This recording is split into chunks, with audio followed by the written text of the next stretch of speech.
Menteri Agraria dan Tata Ruang Kepala BPN pastikan membatalkan semua sertifikat HGB maupun hak milik yang telah diterbitkan di bawah 5 tahun.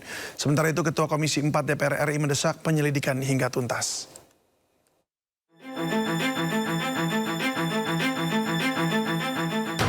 Menteri Agraria dan Tata Ruang Kepala BPN Nusron Wahid mengakui terdapat ratusan sertifikat hak guna bangunan dan hak milik di lokasi pagar laut Desa Kohot, Kabupaten Tangerang.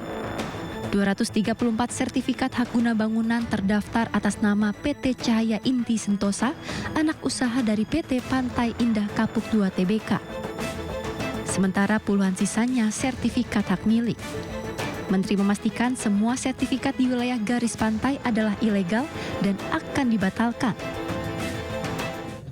Karena sertifikat tersebut rata-rata terbuat pada tahun 2022, 2023, maka kami menghitung dari hari ini ternyata kurang dari 5 tahun.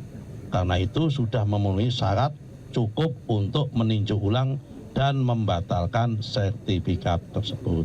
Dan pada hari ini, pihak-pihak yang terkait, baik itu juru ukur, juru tetap, maupun yang tanda tangan pada masa itu, hari ini sudah dipanggil dan dalam proses pemeriksaan oleh APIP.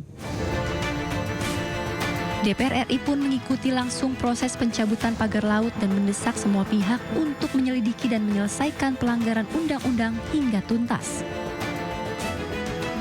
Laut ini bukan milik perorangan atau milik korporasi. Ini adalah milik kita semua.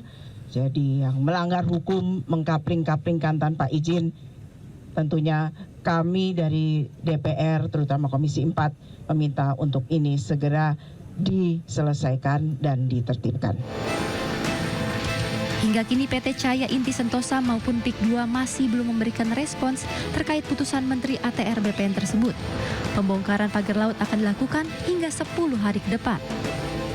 Dari Kabupaten Tangerang, Banten, Tim Liputan iNews melaporkan. Kementerian Kelautan dan Perikanan memastikan tahapan dan proses penyelidikan terhadap kasus pagar laut di Tangerang, Banten akan terus berjalan hingga ada pihak yang bertanggung jawab. Menteri KKP Sakti Wahyu Trenggono mengungkapkan bahwa tahapan penyelidikan dalam kasus pagar ini dilakukan secara profesional dan transparan. Hingga saat ini KKP telah memanggil dan menerima pemeriksaan kepada 2 orang nelayan dan tengah menunggu hasil pemeriksaan. Sakti menyatakan pihaknya akan memberikan sanksi tegas kepada pelaku pemasangan pagar laut di Tangerang, Banten.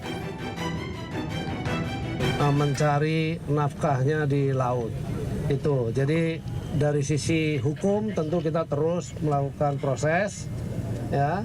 Dan kemudian nanti kami juga akan melaporkan kepada mitra kerja kami.